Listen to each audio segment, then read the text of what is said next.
BioVivacious. I'm Sebastian.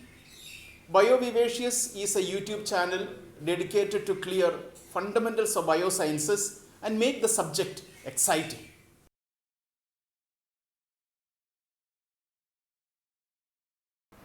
Another molecule which can act as a precursor for production of glucose is lactate.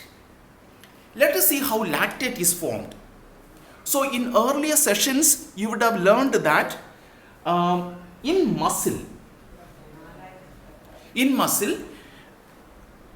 when we talk about glycolysis, glucose is converted to pyruvate.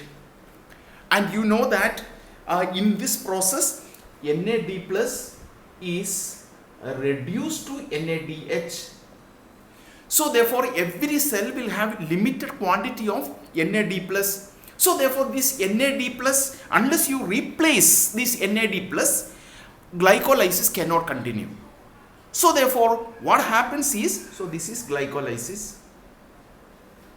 Glycolysis cannot continue. So therefore, pyruvate will be converted to lactate by using NADH, and NAD plus is the oxidized form is provided so that glycolysis can continue.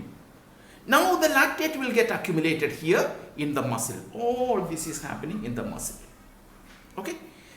Now once lactate gets accumulated, this lactate will slowly be released into blood. So this is lactate in blood.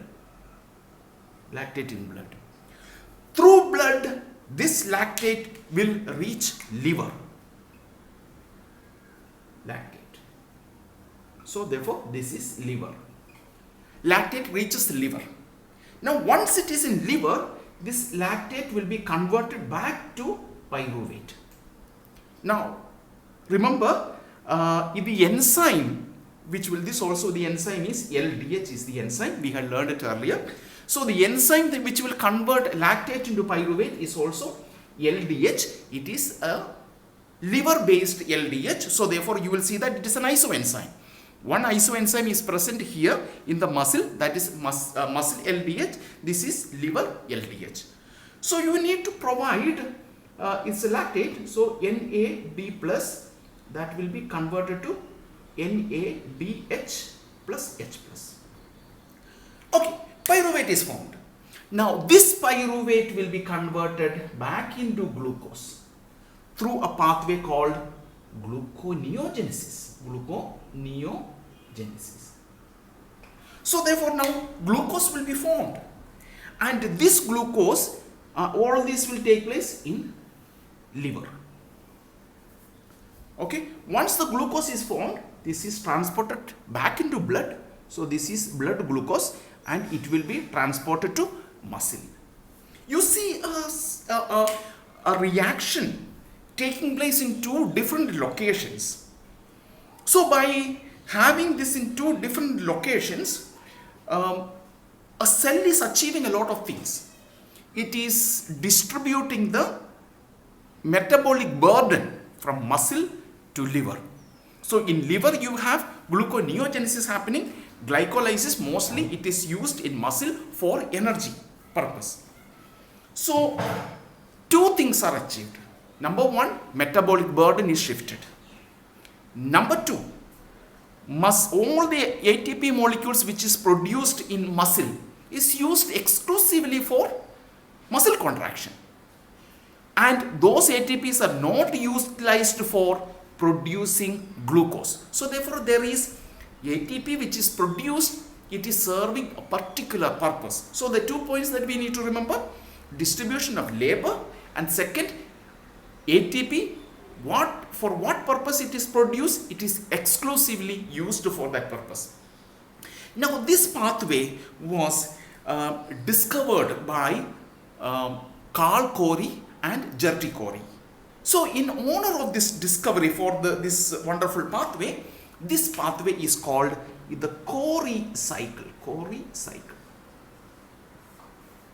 So you will be asked, what are the significances of Cori cycle, which I have given, number one. Number two, those significances of Cori cycle.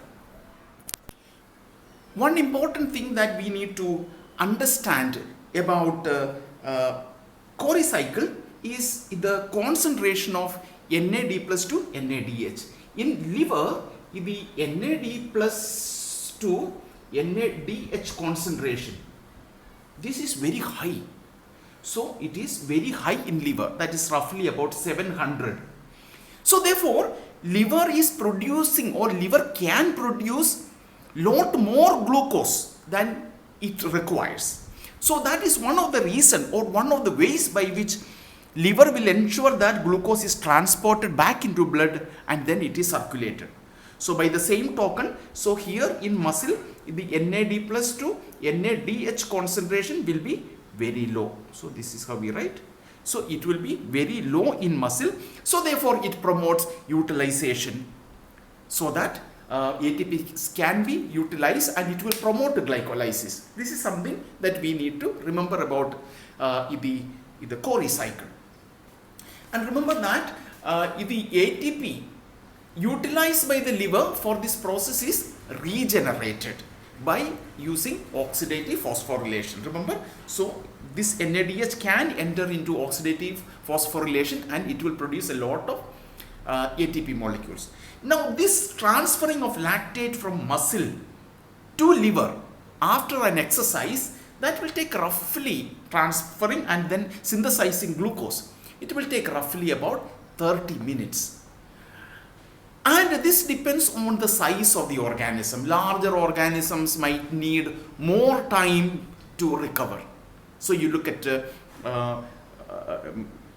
crocodiles, look at elephants. So larger organisms will require larger time, longer time to recover. So this phenomenon is called oxygen debt.